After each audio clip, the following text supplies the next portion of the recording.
Hey everyone, Michelle here and welcome back to my channel and welcome to my October book haul. It's a big one this month. I didn't think I'd ordered that many books as pre-orders. Then it turns out I didn't write some of the pre-orders in my diary like normal, which means I have a lot of books this month.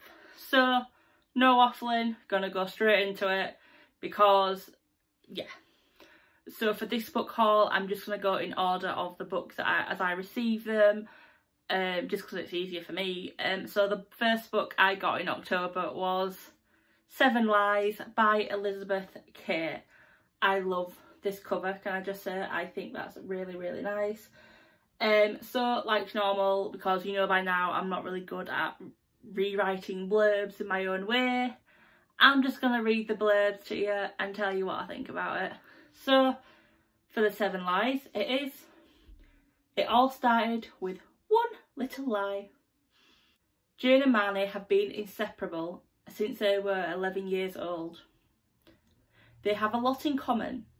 In their early 20s, they both fell in love and married handsome young men. So sweet. But Jane never really liked Marnie's husband. He was always so loud and obnoxious, so much larger than life. Which is rather ironic now, of course, because if Jane had been honest, if she hadn't have lied, then perhaps her best friend's husband might still be alive. Obviously, from first reading of that, you'd think, oh, Jane must have killed Marnie's husband. I'm not thinking that. I'm thinking there's going to be a whole nother twist. It's going to be a great read. This is something I very much would read in November, but just writing my November TBR now, probably going to film it in the exact same outfit, so if it looks same date if I get around to it. It might be on there, it might not, you'll have to see, but yes, I'm very much looking forward to reading this one. The second book I got in October was He Started It by Samantha Downing. I couldn't see her name there, I do apologise. Again, I like this cover. There's another couple of covers in here where I think this is kind of similar, if I remember correctly. But yeah, this is very much like an on-trend type of thing, like half in shadow, half not. Stop blabbering, Michelle, get on with the blurb. No one knows you better than your family. They know your hopes and dreams and your darkest secrets. This is a story about 3 siblings. It's about a secret they've all kept since they were children. It's a story about lying. A story about murder.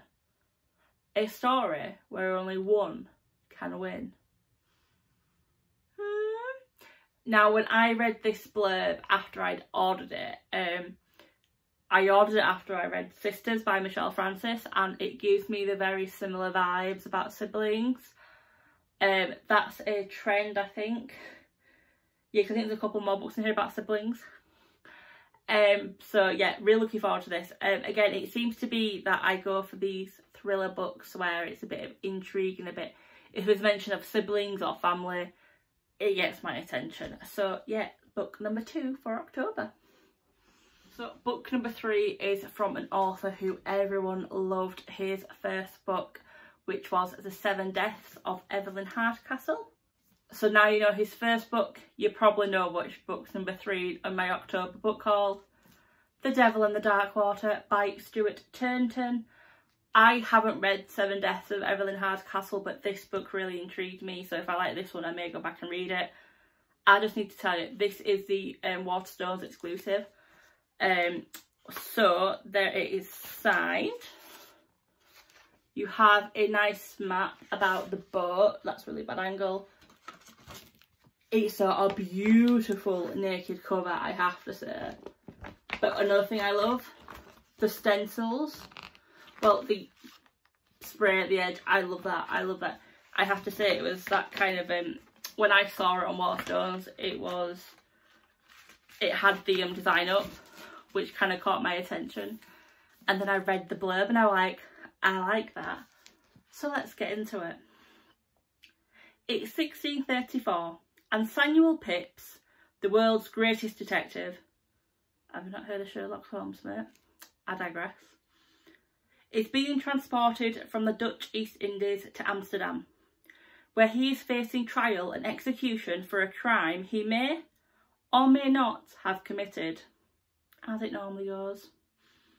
Travelling with him is his loyal bodyguard, Arent Hayes, who is determined to prove his friend innocent, while also on board are Sarah Wessel, a noblewoman with a secret, and her husband, the Governor-General of Batavia, I'm going with. If that's wrong, I apologise. But no sooner is their ship out to sea than devilry begins to blight their voyage. I want to say delivery then, don't ask me why. A strange symbol appears on the sail. A dead leper stalks the deck. Livestock are slaughtered in the night. Ooh. And then the passengers hear a terrible voice whispering to them in the darkness, promising them 3 unholy miracles. First, an impossible pursuit. Second, an impossible theft. Third, an impossible murder. Could a demon be responsible for their misfortunes? With Pip's imprisoned, only Arent and Sarah can solve a mystery that stretches back into their past and now threatens to sink the ship, killing everybody on board. Gimme, gimme, gimme, gimme, gimme, gimme, gimme, gimme. I like it. It's historical. It's a thriller. It's a mystery. I like it. Yeah, looking forward to reading this one. Don't think I will get around to it in November. I think it may be a December read, but still looking forward to it. And like I said, if I like this one, I may go back and purchase The 7 Deaths of Evelyn Hardcastle. On to book number 4, which takes a different kind of theme. A book that I will definitely read in December because All I Want for Christmas by Beth Garrett. I'm going to read you the blurb and I'm going to tell you what it reminds me of. So you'll probably think the same, I'm hoping. Elle is a social media star with a #dreamlife. Or so it seems. Determined to shake up her content and find new followers, she's on a mission. Can she find a British fan to swap with her for Christmas? You'll get now where I'm thinking, but anyway, I'll continue. Holly loves everything about Christmas, but after a mortifying mistletoe disaster with her ex, her perfect plans unravel like a bad novelty jumper. Novelty. Can Holly save the holidays by switching lives with her favourite stateside influencer? Far from home, will they both find all they want for Christmas? If you're like me, you're thinking this is going to be a YA version of The Holidays, and that is exactly why I got this book. I don't watch that film all the time at Christmas. It's kind of like a once every 2 years because it's always on ITV2, and after a week I'm just like, I do not want to watch this anymore. But I enjoy the film, and this book really reminds me of that premise, so I'm looking forward to it. Definitely will be on my December TBR, and definitely will be read probably the last week before Christmas. I don't read a lot of Christmas books, you might be able to tell. The next book on my list is When No One Is Watching by Alyssa Cole. Now this book, I saw it on Waterstone's website, wasn't so interested that I was like, I need to have this book on my shelf this year. And then I can't remember, but I was literally scrolling through a random hashtag on Instagram, Bookstagram obviously, and I saw this cover and I thought that's actually a really intriguing cover, so let's go back and read it. Michelle, put it in your basket. I have no self-control. That is going to be one of my New Year's resolutions. Self-control when coming to pre-ordering books, but that's a December video. So the top line, Rear Window meets Get Out in this gripping thriller from a critically acclaimed and New York Times notable author, in which the gentrification of a Brooklyn neighbourhood takes on a sinister new meaning. I love the film Get Out, so that was another reason to pop it into the basket. Sorry, there's a van pulling up, so it's going to knock on the door in about 20 seconds. So if I run away, that's why. Sydney Green is Brooklyn born and raised, but her beloved neighbourhood seems to change every time she blinks. Condos are sprouting up like weeds, for sale signs are popping up overnight, and the neighbours she's known all her life are disappearing. To hold on to her community's past and present, Sydney channels her frustrations into a walking tour and finds an unlikely and unwanted assistant in one of the new arrivals to the block, her neighbour Theo. But Sydney and Theo's deep dive into history quickly becomes a dizzying descent into paranoia and fear. Their neighbours may not have moved to the suburbs after all, and the push to revitalise the community may be more deadly than advertised. When does coincidence become conspiracy? Where do people go when gentrification pushes them out? Can Sydney and Theo trust each other or themselves long enough to find out before they too disappear? I'm liking it. It's reminding me of another book that I've not read by Riley Sager, and I can't remember the name of it now, but it's giving me them vibes. So definitely going to be one read this year, I think. The next book on the list is one that I have seen every time I open Instagram, Twitter. It's not on BookTube, as I've seen until now. The book I'm talking about is The Strolling Sisters by Louise Jensen. Again, a pretty cover, intriguing. Again, sisters. It draws to me. It's like it sings out and goes, Michelle, Michelle, siblings, Michelle, family, sisters. I digress. Sisterhood binds them. Trauma defines them. Will secrets tear them apart? Leah's perfect marriage isn't what it seems, but the biggest lie of all is that she's learned to live with what happened all those years ago. Marie drinks a bit too much to help her forget, and Carly has never forgiven herself for not keeping them safe. 20 years ago, the Sinclair sisters were taken, but what came after their return was far worse. Can a family ever recover, especially when not everyone is telling the truth? It draws to me, it draws to me. Yeah, so definitely looking forward to this book, because of other books on my wish list that I want to read first. Probably not going to be read in November, sorry, but definitely will be read before the end of this year. The next book I got is the latest paperback edition from one of my go-to favourite authors of all time, Strangers by C.L. Taylor. This is a nice quick short blurb. Ursula, Gareth and Alice have never met before. Ursula thinks she killed the love of her life. Gareth's been receiving strange postcards, and Alice is being stalked. None of them are used to relying on others, but when the three strangers' lives unexpectedly collide, there's only one thing for it. They have to stick together, otherwise one of them will die. 3 strangers, 2 secrets, 1 terrifying evening.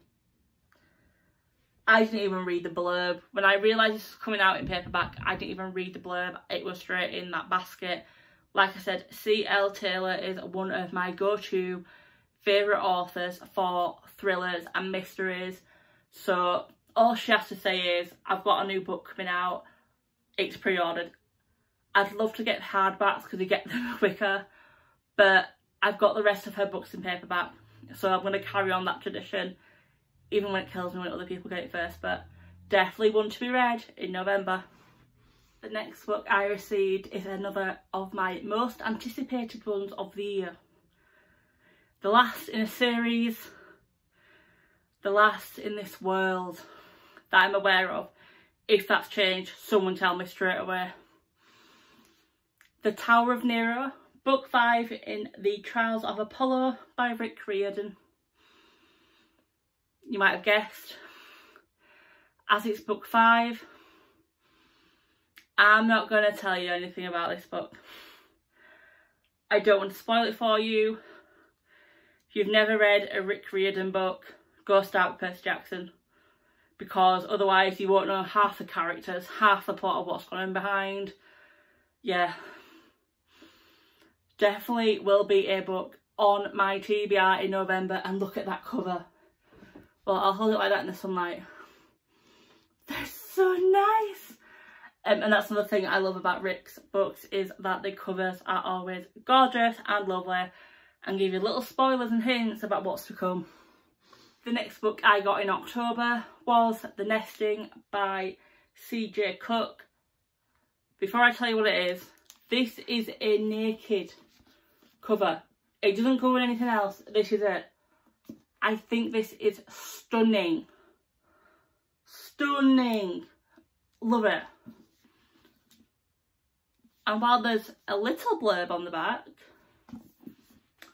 there's a better blurb inside, which is what I'm going to read to you. Deep in a remote Norwegian forest, Lexi has found a new home with architect Tom and his 2 young daughters. With snow underfoot and the sound of the nearby fjord in her ears, it's as if Lexi has stepped into a fairy tale. But this family has a history, and this place has a past. Something was destroyed to build their beautiful new house, and those ancient whispering woods have a long memory. Lexi begins to hear things, see things that don't make sense. She used to think this place heavenly, but in the dark, dark woods, a menacing presence lurks.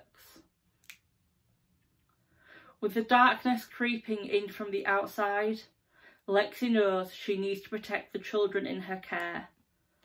But protect them from what? If it's gone a little bit darker now, I do apologise. The clouds have literally just come in. So I need to keep on and filming and hurry up. But yeah, I love this cover. So the next book I got in October was 3 Hours by Rosamund Lupton. This one is intriguing. In rural Somerset, in the middle of a blizzard, the unthinkable happens. A school is under siege. Pupils and teachers barricade themselves into classrooms, the library, the theatre. The headmaster lies wounded in the library, unable to help his trapped students and staff. Outside, a police psychiatrist must identify the gunman, while parents gather desperate for news. In 3 intense hours, all must find the courage to stand up to evil and save the people they love. What more do I say? The next book I got is one that is everywhere at the moment. It's on BookTube, it's on Bookstagram, and it's on BookTwitter. The book is Kingdom of the Wicked by Kerry Maniscalco. If you've not heard of this book, wow, that's all I'm going to say. Because people who I have heard who don't really like Kerry's Stalking Jack the Ripper series are reading this book, which is quite strange. But yeah, all I saw was this cover when it was announced by Kerry and it was pre-ordered. I don't even know myself what happens in this book. Let's read. Oh. 2 sisters, 1 murder, a quest for vengeance that will unleash hell itself. I'm hooked. I'm hooked. Amelia and her twin sister Vittoria have been inseparable all their lives. Astreghe?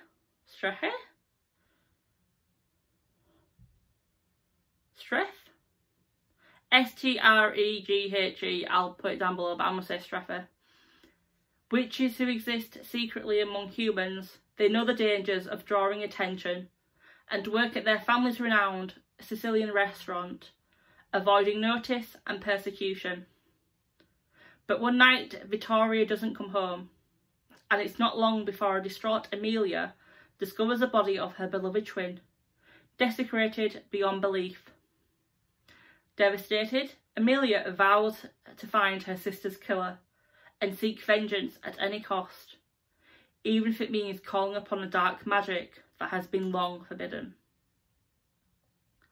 Then Amelia meets Wrath, one of the wicked, princes of hell she has been warned against since she was a child. Wrath claims to be on Amelia's side, tasked by his master with solving a series of murders on the island, of which Victoria is the latest victim. But when it comes to the wicked, nothing is as it seems. This is going to be the first book I pick up tomorrow, because today's the 31st. This is the first book I'm reading in November. No ifs, no buts, no paper cuts. This will be the first book I pick up. Can you tell I want to read it? The next book that I got, I actually forgot I'd pre-ordered because it was meant to come out last month and it didn't, so I thought it'd been cancelled. That is The Mirror, Broken Wish by Julie C. Dow, and the tag at the bottom, family curses always start somewhere. Look at that cover. I love the cover, and like I said, I'd forgotten I pre-ordered it because I thought it came out last month. Then I got it in the post and I was like, okay. So, this is the first book in an innovative young adult series written by Julie C. Dow, Donielle Clayton, J.C. Cervantes and L.L. McKinney, following one family over several generations and the curse that plagues it. Welcome to a new sort of fairy tale. Hanau, Germany, 1865. 16-year-old Elva has a secret. She has visions and strange powers that she will do anything to hide. She knows the warnings about what happens to witches in their small village.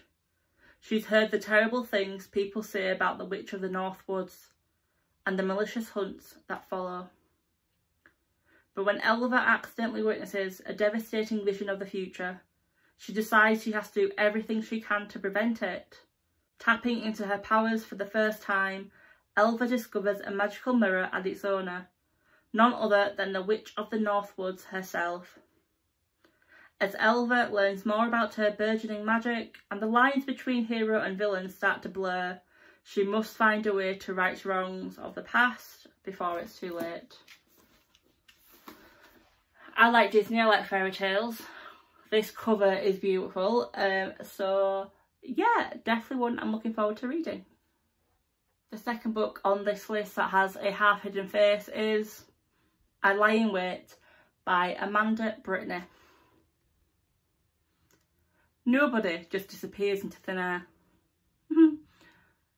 1 year ago, Amelia Taylor's sister, Lark, vanished without a trace from a family holiday in the Scottish Highlands. The police are convinced that Lark was abducted, but with no new leads, the case has gone cold. Amelia is certain that the answer lies at the holiday cottage, and retracing their steps might unearth a vital clue that could help make a breakthrough. But during their second night at the cottage, a shrill scream cuts through the darkness, just as it did a year ago, and a sense of dread engulfs everyone. Another girl has vanished. Leading the search, Amelia is convinced that both girls are alive, waiting to be found, but someone is determined to keep her from the truth at all costs. Will Amelia be able to find her sister, or is she too about to find herself in danger? Another book about sisters. Looking forward to reading this one. It seems quite short, looking at it. Thinlies. Looking at it from this side, it seems short. There is 290 pages, but the last bit of it is about another one of Amanda's books, Her Last Fly, and then you get her little there. Then there's like acknowledgements. So really the tale's only 273 pages, which I could probably get through in a day if I push through. So yeah, a quick short read, I hope. It is the second to last book on my list, but it's going to be the last one I talk about the blurb, because the last one, I already have a video up about it. I'll link it down below. But the second to last book is The Split by Sharon Bolton. She'll never stop running, but he'll never stop looking. She's got nowhere left to hide. A year ago, Felicity Floyd left England to a remote island, escaping her past and the man she once loved. Can she keep running her whole life? And now he's coming for her. Freddie Lloyd has served time for murder, and now he wants her back. Wherever she is, he won't stop until he finds her. Will he be able to track her to the ends of the earth? Together, they'll find themselves trapped and in danger. Who will survive? A book that intrigued me when I saw the cover and then I read the blurb. So hopefully this will be a December last read. Book on this list, but a book I've already done a video for the unboxing of this box, and that is a Lunacrate September book, which is A Deadly Education by Naomi Novik. Now, I am hit and miss about this book. It's definitely one I'm going to read in November because I have a friend who's already read it and she wants to know what I think, so I said I will read it, just won't be the first one, or probably second. But yeah, I'm a bit hit and miss. Obviously people are, because it's set in a school, people are kind of linking it to the Harry Potter series, a series which got me into reading, so I'm a bit hit and miss about what, if this is going to be as good. But then again, people said Shadowhunters was a bit like Harry Potter, and I was like, do I want to read it? Love that series, so hopefully it will like this one as well. But yeah, I'm not going to do the blurb because I've already done a video about this box. And there you have all the books I got in October. There are 13 or 14 books, no, I'm wrong. The 15 books on there.